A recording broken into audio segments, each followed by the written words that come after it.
Little Red Riding Hood and the Wolf. This is the story of Little Red Riding Hood and the Wolf. Once upon a time, there was a little girl who lived in a house in the forest. As she wore Red Riding Hood, she was called Little Red Riding Hood.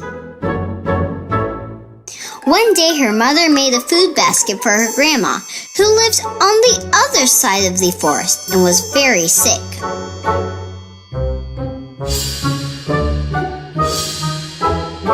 Little Red Riding Hood took the basket and went to her grandma's house.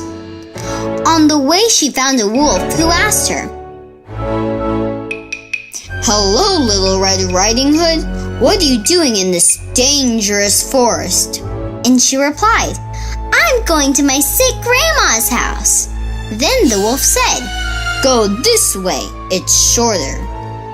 And while Little Red Riding Hood went that way, the wolf took a shortcut and arrived faster to Grandma's house.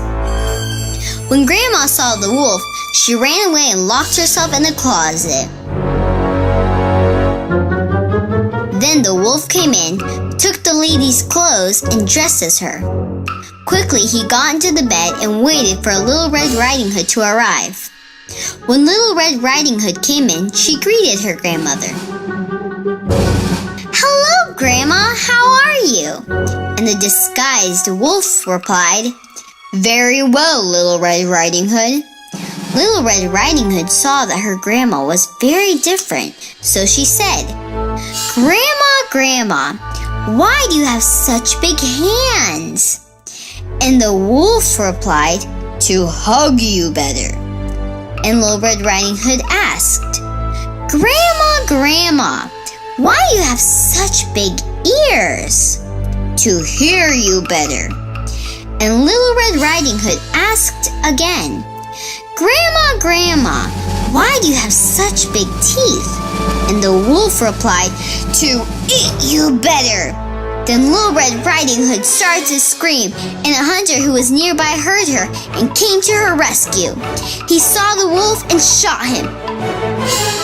Boom, boom! And Wolf got scared, ran out, and never came back. Little Red Riding Hood took her grandma out of the closet, hugged her, and helped her get in bed.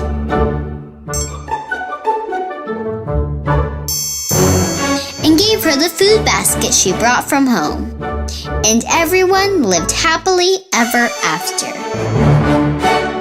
The end.